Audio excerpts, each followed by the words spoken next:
कारसाज हादसे के बाद एक बार फिर सोशल मीडिया पर मुख्तलिफ जावियों से नताशा इमरान के हवाले से खबरें आ रही हैं। मुलजिमा को हिरासत में लिए जाने के बाद उन्हें अस्पताल मुंतकिल किया गया था ताकि उनके टेस्ट करवाए जा सकें और अगले रोज जब उन्हें अदालत के रूबरू पेश करना था तो मेडिकल सर्टिफिकेट की बुनियाद पर उनकी हाजिरी से इस्तिस्ना हासिल कर ली गई थी, जिसके बाद सोशल मीडिया पर ये अफवाह परवान चढ़ गई कि नताशा को मुल्क से फरार करवा दिया गया है और इसी वजह से उन्हें अदालत में पेश नहीं किया जा रहा। लेकिन अगले ही रोज उन्हें अदालत में पेश कर दिया गया, जहां अदालत ने वकील सरकार के दलाइल पर उन्हें जेल भेज दिया गया। इस हवाले से हकीकत क्या है, आइए आपको बताते हैं।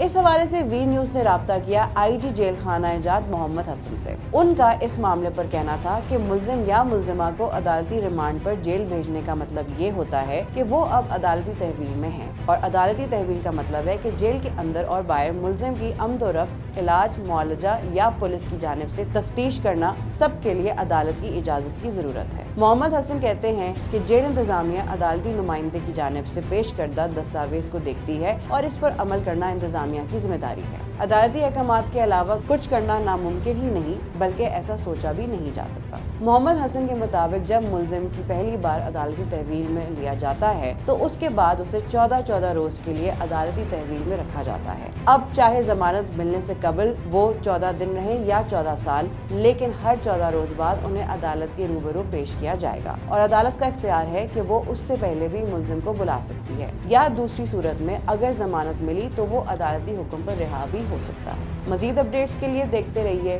vnews.pk।